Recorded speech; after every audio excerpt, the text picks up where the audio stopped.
মানে রেডিয়াসে 5 কিলোমিটার কোনো গবাদি পশু 3 দিন বেচা কিনা করতে পারবে না হাটের হাসিল ছাড়া, কারণ এটা তো টেন্ডার মাধ্যমে দিয়ে ভ্যাট ট্যাক্স দিয়ে হাটটা ইজারা মালিকরা নিয়ে আসে। তো এটা যদি আশেপাশে কোথাও ব্যবসা করেন তাহলে এটা তো তাদের জন্য লস হবে। তো এরকম প্রতি একটা করে চিঠি ইস্যু করা হয়। এখন কেউ চিঠি ইস্যুকে যদি লিগ্যাল নোটিশকে যদি তোয়াক্কা না করে সেটা তো আসলে আমাদের ব্যাপার না, এবং এই বিষয়টা সম্পূর্ণ দেখার দায়িত্ব হচ্ছে আমাদের যে ল ডিপার্টমেন্ট আছে সেই ল ডিপার্টমেন্টের হচ্ছে দেখার দায়িত্বটা, এবং আমাদের ল ডিপার্টমেন্ট খুবই দক্ষ একটা ডিপার্টমেন্ট, তার অবশ্যই কোনো ব্যবস্থা নিয়েছে। এখন আপনি যদি কাউকে বুড়ো আঙুল দেখান আসলে সেটা তো তার ব্যক্তিগত ব্যাপার, এখন নেক্সটে কি হয় সেটা তো আসলে আমরা বলতে পারছি না। একটি প্রশ্ন যে বলবো যে আপনি 4.5 বছর এখানকার দায়িত্বপ্রাপ্ত কাউন্সিলর, এই আলোচিত ঘটনা হওয়ার আগে আপনি 4.5 বছর দায়িত্ব পালন করেছেন, কেন এই উচ্ছেদ অভিযানে বা এখান থেকে উচ্ছেদে আপনি কোনো তৎপর হলেন না কেন?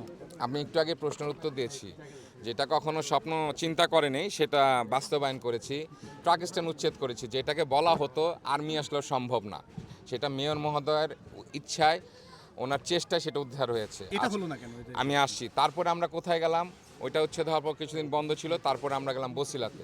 বসিলার কাজটা এত বড় যে এটা করতে আরও 4 মাস সময় লাগবে। আপনি তো এইটা কেন, আমার ওয়ার্ডে তো আরও অনেক খাল আছে, সব উদ্ধার হবে, যেটা করতে 6 থেকে 7 বছর সময় লাগবে। আমরা যে বলছি না আমরা করবো না, আমাদের পাইপলাইন এটা ছিল, কিন্তু আমাদের তো আগে ওইটা শেষ করতে হবে যেটা ধরেছি। আমরা যদি চারিদিকে এক ওয়ার্ড নিয়ে যদি মেয়র ব্যস্ত থাকে তাহলে বাকি ওয়ার্ডের খাল কীভাবে উদ্ধার হবে? আমার তো কারি ভেকু নাই, কারি লোক নেই, কারি ট্রাক নেই, যেটা আমরা বললেই রাতারাতি সাফ করে ফেলতে পারবো।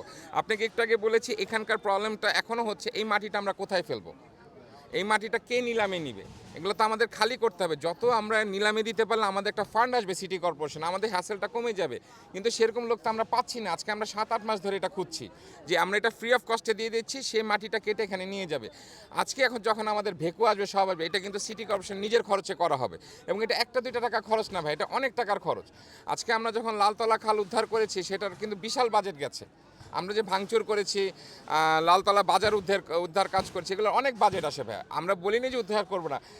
33 নম্বর ওয়ার্ডটা বিশাল, যেখানে আপনার মানে ঢাকা শহরের দ্বিতীয় বৃহৎ ওয়ার্ড, তো এখানে খালের সংখ্যা অনেক বেশি। কাজ করতে গেলে রাতারাতি আলাদিনের চেরাগের মতো কিন্তু কাজ করা সম্ভব না। আপনারা যে চিঠি দিয়েছেন তার উত্তর কি তারা কিছুই দেয় না? তারা এটা ম্যাজিস্ট্রেট, এটা ল ডিপার্টমেন্ট দেখবে, এটা কাউন্সিলরের বিষয় না, যেটা কাউন্সিলরের নলেজে থাকতে হবে। আপনার জানার মতো কিছু আছে না, আমি ওর ব্যাপারে কিছু জানি না, ওই ব্যাপারে আমার আর পরে